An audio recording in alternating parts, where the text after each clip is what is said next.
ఒక చిన్న విషయం చెప్దామని ఈ వీడియో చేస్తున్నాను. ముఖ్యంగా ఈ మొదటి ఫోటోలో చూడండి ఒకసారి. ఇందులో ఒక వడ్రంగి కూతురైన జెస్సీ ఒక ప్రభుత్వ పాఠశాలలో చదువుతూ మూన్ స్పేస్ మిషన్కి సెలెక్ట్ అయింది. ఎంతోమంది పోటీపడి ఎంతోమంది కలగా ఉండే ఇలాంటి స్పేస్ మిషన్లో తను ఒక భాగం అవ్వడం, అలాగే సైంటిస్టులతో పాటు తను ఎంతో కొంత నేర్చుకునే అవకాశాన్ని పొందడం, ముఖ్యంగా మన ఆంధ్ర రాష్ట్రం నుంచి ప్రభుత్వ పాఠశాల నుంచి వెళ్ళడం నిజంగా మనందరికీ ఒక గర్వకారణం.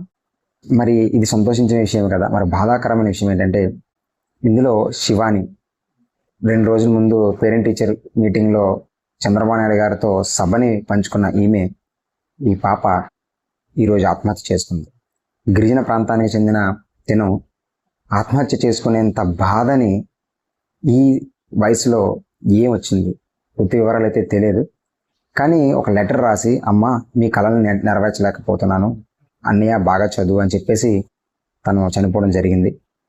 నిజంగా చాలా బాధ కలిగించిందండి. ఎందుకంటే ఒకే వయసు గల 2 ఆడపిల్లలు, ఒక ఆడపిల్ల పట్టుదలతో సాధించి ఇంకొక ఆడపిల్ల ఏం జరిగిందో తెలియని పరిస్థితుల్లో అసలు ఈ రోజుల్లో ఆత్మహత్య అని తనకు ఎలా తెలిసిందంటే అసలు దానికి అర్థం ఏంటి, అది చేసుకోవాలంత బాధ ఎందుకు వచ్చింది? ఎందుకంటే ఎంతోమంది ఉన్నారండి నిజంగా మన చుట్టుపక్కల ఉన్న బాధలు ఎంతోమంది పడుతుంటారు. అలా ఆ బాధని తట్టుకున్నా సరే ఆత్మహత్య చేసుకోకుండా జీవితాన్ని పోరాడుతున్నారు. ఇలాంటి ఇన్స్పిరేషన్ స్టోరీస్ కానీ ఈ రోజుల్లో గురువులు కానీ తల్లిదండ్రులు కానీ కాస్త పిల్లలతో సమయాన్ని కేటాయించి, ఎందుకంటే చిన్నప్పుడు ఒకప్పుడు గ్రాండ్ పేరెంట్స్ చెప్పేవారు, ఇప్పుడు ఎవ్వరు చెప్పట్లు.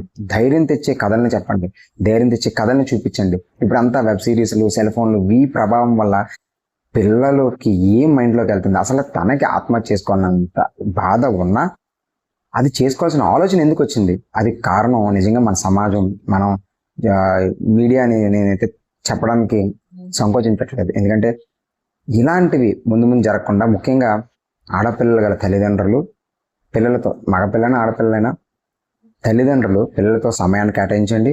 అలాగే వాళ్ళని మానిటరింగ్ చేయండి. ఏం చేస్తున్నారు, ఏం చూస్తున్నారు, వాళ్ళ మానసిక పరిస్థితి ఏంటి, వాళ్ళ జ్ఞానం ఎంతవరకు వస్తుంది, ఇవన్నీ తెలుసుకోండి.